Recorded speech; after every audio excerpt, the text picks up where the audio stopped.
국민TV 라디오를 지지해주시는 방법. 팟빵 홈페이지에서 총 4가지를 클릭해주세요. 다운로드하기, 별점 주기, 구독하기, 댓글 달기. 기억하셨죠? 다운로드하기, 별점 주기, 구독하기, 댓글 달기. 더 좋은 방송을 위한 최고의 응원. 다운로드하기, 별점 주기, 구독하기, 댓글 달기.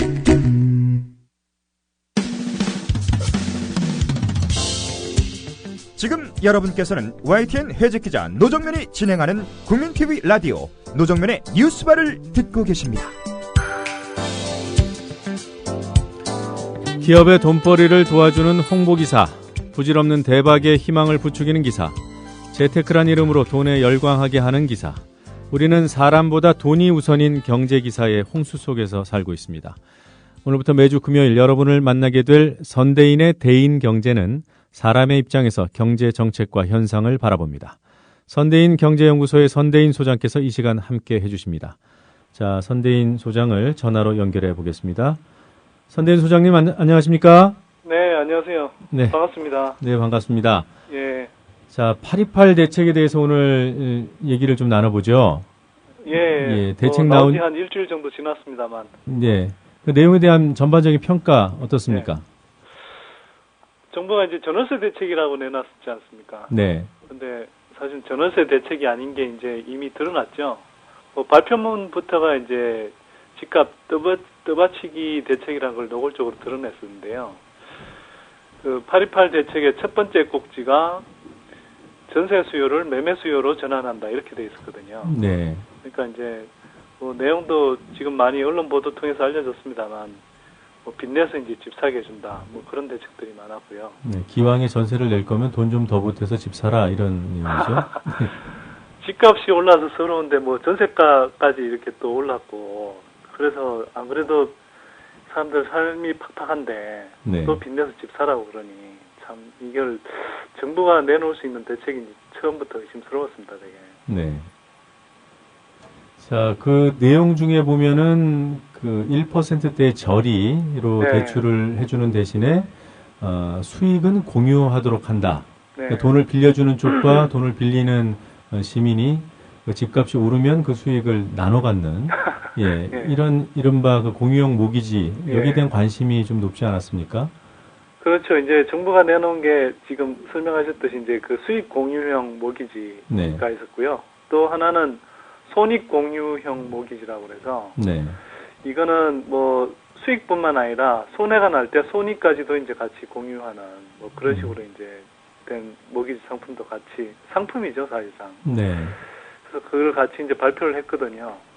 그래서 그게 1%대 저금리이기 때문에 많은 분들이 이제 관심을 가지는 것 같아요. 또 어찌 보면 굉장히 기상천외한 대책까지 내놓은 셈인데 그러다 보니 이제 전세 사시던 분이 이거 이 정도 금리면 부담 없지 않나. 네. 이걸로 진짜 대출받아 집 살까. 이런 생각들을 좀 많이 하는 것 같아요. 네.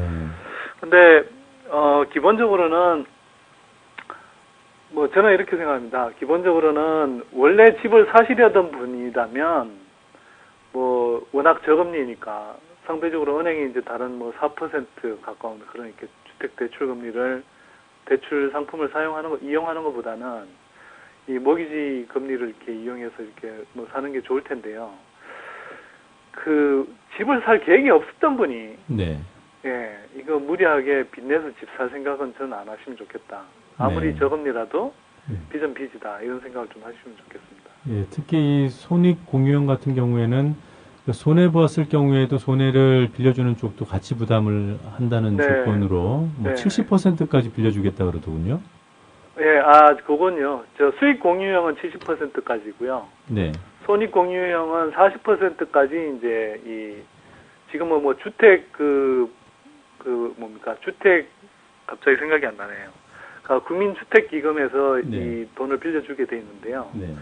국민주택기금이 40%까지 이제 손실 또는 이익을 이제 공유하는 걸로 그렇게 돼 있습니다. 그러니까 손실이 날 경우는 그러니까 수익 공유형에 비해서 네. 손익을 같이 이제 공유하는 경우는 국민주택기금에서 이제 공유하는 비중이 좀 낮아지는데요. 사실 그만큼 손실이 날 가능성에 대해서 정부 스스로도 좀 이렇게 리스크가 있다 이렇게 판단하는 모양인 것 같습니다. 네. 자, 이 모기지 제도 뭐 어찌됐든 간에 평가가 네. 어찌됐든 간에 그 시민들 관심이 모아지는 것은 사실인 것 같고요. 네. 그 부동산 시장에 미치는 효과가 있겠는지요? 이렇게 생각합니다. 뭐 언론에서 이것 때문에 시장의 뭐 기대 심리가 많이 좋아졌다. 뭐 이렇게 이제 보도를 하고 있는데요. 네. 물론 뭐 그럴 수 있습니다. 언론에서 뭐 그렇게 부추기고 또 그렇게 보도를 하니 일반인들은 대단한 효과가 있는 것 같다라는 뭐 착각을 좀 할 수 있고요. 네. 또 워낙 이제 1%대 금리라는 것이 뭐 굉장히 쇼킹한 금리 아니겠습니까? 네. 그러다 보니까 사람들이 이제 저 정도 금리면은 뭐 시장이 반응하지 않을까 이렇게 생각하는데요. 지금 몰기지 대출의 그 규모를 좀 생각해 봐야 됩니다. 국민주택기금을 활용해서 3천억 원을 이제 풀겠다는 거거든요. 네. 근데 3천억이란 돈이 생각해 보시면 주택 거래할 때 평균 1억씩 빌린다고 치면 겨우 3천억 정도 거래되는 양이거든요. 네. 근데 지금 뭐 수도권 같은 경우에 지금 1년 거래량이 한 6만 호, 7만 호 이 정도 되거든요. 거래량이 굉장히 이축됐는데도 그 정도 됩니다. 그러니까 그 정도의 한 5% 정도 거래되는 수준이거든요. 네.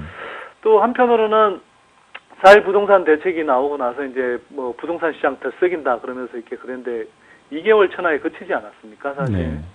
근데 그때 그 잠깐 들썩인다라고 할 때도 결국은 주택담보대출이 한 6조 원 가까이 늘었고 가계부채 전체로는 한 17조 원 정도 늘어서 겨우 그 정도 들썩이라도 했던 거거든요. 네. 근데 이 대출 상품 이게 겨우 3천억 시장에 풀려서 얼마나 부동산 시장을 움직일 수 있을까? 네. 저는 굉장히 회의적이고요. 네. 다만 이제 그 몰기지 상품을 이용해서 집을 주로 살 사람들이 제가 볼 때는 한 2억 원, 3억 원대 네. 아주 이제 소형 위주의 그런 주택이 될 텐데요. 그 시장에는 일정하게 조금의 영향을 미칠 수 있다. 근데 그것도 굉장히 제한적일 거라고 생각되고요. 전반적으로 부동산 시장에 미치는 힘이 크지 않을 거다 이렇게 봅니다. 네. 그 취득세 부분은 어떻습니까? 취득세는 뭐 잘 아시다시피 이제 이번에 한 대략 구간별로 조금 다릅니다만 대략 1%씩 인하했지 않습니까? 네. 그런데 그 취득세는 사실은 인하해봐야 효과가 저는 뭐 전혀 없을 거로 보고요. 왜냐하면 취득세를 감면하기 전에 그러니까 영구 인하하기 전에 우리가 이제 그 간간히 감면 제도를 실시를 했었는데요. 그때도 거래가 느는 효과가 전혀 없었거든요. 네. 그러니까 저희가 이제 분석을 해보니까 취득세 인하를 이제 감면이 될 때 뭐 이 거래가 쏠리는 현상, 그 다음에 그게 끝나고 나면 거래 절벽이 이제 시작되는 현상, 이런 것들을 평균 내보니까 실제로 평소에 이렇게 그냥 거래가 일어나던 것하고 이제 거의 차이가 없었거든요. 네. 그 말은 취득세 감면에 따른 이제 이 거래 활성화 효과가 거의 없었다라는 것인데, 네. 그나마 이게 이제 그 감면 효과가 일시적으로 몰린 현상이라도 만들어냈던 것은 그 기간 안에, 쉽게 말해서 박연세일 기간 안에 그래도 이제 사겠다, 이왕 살 거면. 네. 그런 심리로 해서 이렇게 조금 몰렸던 건데, 영구 인하를 해버리면 어차피 다 인하돼 있는 것이니까 서둘러서 이제 집을 살 이유가 없는 거죠. 네. 그리고 우리가 뭐 상식적으로 생각해봐도요, 박연세일 할 때 뭐 30%, 40% 이렇게 뭐 깎아준다 그러면 안 사던 물건이라도 사지만, 취득세 1%를 깎아준다라는 것은 집값 플러스 이제 뭐 거래 비용, 취득세를 포함한 각종 거래 비용을 다 합쳤을 때 전체 100이라고 하면 겨우 1%를 깎아주는 거거든요. 네. 그러니까 그 1% 깎아준다고 안 살 물건을 갑자기 살 사람들이 생겨나진 않죠. 네. 그래서 제가 볼 때는 거래 활성화 효과도 없으면서 지방 세수의 이제 그 가장 큰 축인 취득세를 이렇게 줄게 만들어서 지방 세수만 축나게 한다. 그리고 지금 뭐 무상보육도 사실 관련돼서 이야기가 나오고 있지 않습니까? 네. 무상보육 재원이 이렇게 부족해지니까 중앙정부가 더 도와줘야 된다 그러는데 중앙정부는 예산이 없다 이렇게 이야기를 하고 있는데 실제로는 그 보육 예산 사실 취득세 안 깎으면 다 할 수 있는 거거든요. 아, 그 정도나 지방세수에 영향을 그렇죠. 줍니까? 취득세가 지금 그 전체 지방세수의 한 27% 정도를 차지하는데요. 네. 여기서 부동산과 관련된 취득세만 해도 한 13조 원 정도 거칩니다. 매년. 네. 그러니까 이게 1%를 깎아줬을 때 제가 볼 때 최소한 2조, 3조 원 정도는 덜 거치게 되거든요. 네. 그 정도면 사실 우리 지자체에서 무상보육 충분히 할 수 있는 돈이거든요. 그러니까 부동산 거래 활성화 효과도 사실 전혀 없는데 그거 부동산 업자들한테 이제 선심 쓴다고 세금을 1%씩 깎아주고 그것 때문에 세수가 모자라니까 또 무상보육 못하겠다 이렇게 나오는 거죠. 네. 이게 얼마나 어처구니 없는 짓입니까 이게. 그 전세가 상승세는 좀 잡힌 거예요? 뭐 보도가 나오고 있지만 8.28 대책이 나오고 나서 전세가를 이렇게 잡는 데는 전혀 약효가 없었다 이런 보도들이 나오고 있죠. 네. 저는 너무나 당연하다고 생각하는 게요. 이게 원래부터 전세 시장을 안정시킬 대책이 아니었거든요. 의도 자체가. 뭐 처음에 말씀드렸지만 기본적으로 집값 띄우기 대책이었거든요. 네. 그러니까 그 효과는 약간 가고 있는 것 같습니다. 전세가를 안정시키지는 못했는데 집값을 띄우기로 작정했으니까 집값이 약간 더 쓰기는 듯한 느낌. 네. 뭐 그래서 이제 언론 보도에서 보면 뭐 강남 재건축을 중심으로 뭐 들썩, 꿈틀 뭐 이런 이야기를 하는데요. 근데 언론 보도 보고 있으면 참 재밌습니다. 어떤 점이 그렇습니까? 아니 뭐 맨날 이렇게 나오고 나면 뭐 들썩, 꿈틀 이렇게 이야기하는데 부동산이 벌레도 아니고 표현이 늘 들썩, 꿈틀 뭐 이렇게 나오잖아요. 그리고 그 패턴이 계속 반복되거든요. 뭐 지금 오늘 이 방송 들으신 청취자분들께서도 한번 검색해 보시면 좋을 텐데 맨날 정부 대책이 나오고 나면 표현이 늘 똑같습니다. 조금 지난 다음에 들썩, 훈기, 훈풍 뭐 이런 식으로 표현이 되다가 좀 지나면 뭐 갑자기 정부가 대책을 덜 내놨다. 네. 그래서 정부를 또 덜 볶습니다. 네.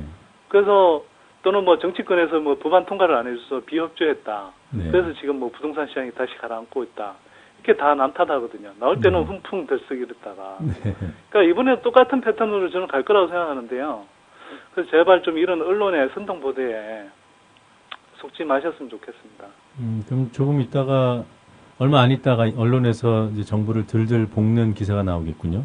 또 나오겠죠. 뭐 일부는 야당을 탓할 테고요. 뭐 네. 정부 여당이 협조 안 해준다. 뭐 이렇게 이야기할 테고요. 또 한편으로는 뭐 정부 뭐 법안 이렇게 지금 이건 이제 정부가 대책을 내놨지만 네. 최종적으로는 어쨌거나 뭐 각 이제 국회에서 여러 가지 이제 관련 법안들을 사실은 이렇게 개정을 해야 되거든요. 네.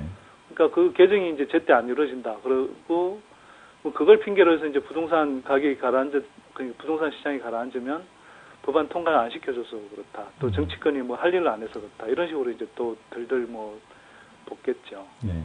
그러니까 지금 8.28 대책 아직 법 제안은 안 된 거죠? 예, 일단 정부 차원에서 나온 거고요. 물론 뭐 시행령 차원에서 할 수 있는 것들은 하겠지만 네. 이번에 나온 것들은 대부분 뭐 이 법령을 법안을 이렇게 통과시켜야 되는 것이거든요. 네, 알겠습니다. 그래서 예, 정기국회에서 일단 뭐 확정은 아직 안 된 상태죠, 많은 부분이. 네. 그나저나 지금 이른바 시민들에게 집을 사도록 유혹하는 요인 중 네. 하나가 네. 집값이 이제 바닥이다 이런 얘기 아니겠습니까? 네. 어떻게 보십니까? 신체에 비유하자면요. 지금 머리 꼭대기에서 어깨 정도까지 내려온 상황. 근데 제가 말씀드린 건 어깨에서 다시 도로 뭐 바닥을 찍고 올라가지는 않고요. 여기서 제가 볼 때 뭐 발바닥까지 아직 내려갈 일이 남아있다라고 저는 보는 사람인데. 네. 꼭 그렇게는 뭐 저처럼은 보지 않더라도 지금이 바닥이다. 그건 제가 볼 때 말이 안 되는 게 일단 2000년대의 부동산 거품은 사실은 그 막대한 가계부채를 그 기반으로 한 부동산 거품이거든요. 네. 뭐 얼마 전에 발표됐습니다만 지금 가계부채가 980조 원까지 찍지 않았습니까? 네. 그리고 실제로 이제 뭐 실제로 가계부채라고 해서 자영업자 부채 이런 것까지 합치면 뭐 거의 1100조 원을 넘어갈 텐데요. 네. 이런 빚이 잔뜩 있고 주택담보대출만 해도 400조 원이 넘는 상태에서 이게 전혀 해소가 되지 않았는데 이게 갑자기 부동산 시장이 바닥을 찍고 오른다? 뭐 제가 보기엔 상상하기 좀 힘듭니다. 예, 알겠습니다. 오늘은 여기까지 듣도록 하겠습니다. 지금까지 선대인의 대인경제였습니다. 선대인 소장님 네. 다음 주 금요일에 또 뵙겠습니다. 네네. 고맙습니다. 고맙습니다. 권력에 종속되거나 사장을 권력이 내려보내는 언론은 절대로 민주화될 수 없고, 중요한 게 광고 아닙니까? 경영 때문에. 네. 대자본의 눈치를 보면은 결국 우리가 여러 가지 사례에서 보듯이 독립이 어려운데, 네. 이 국민 TV가 미디어 협동조합을 만들어서 네.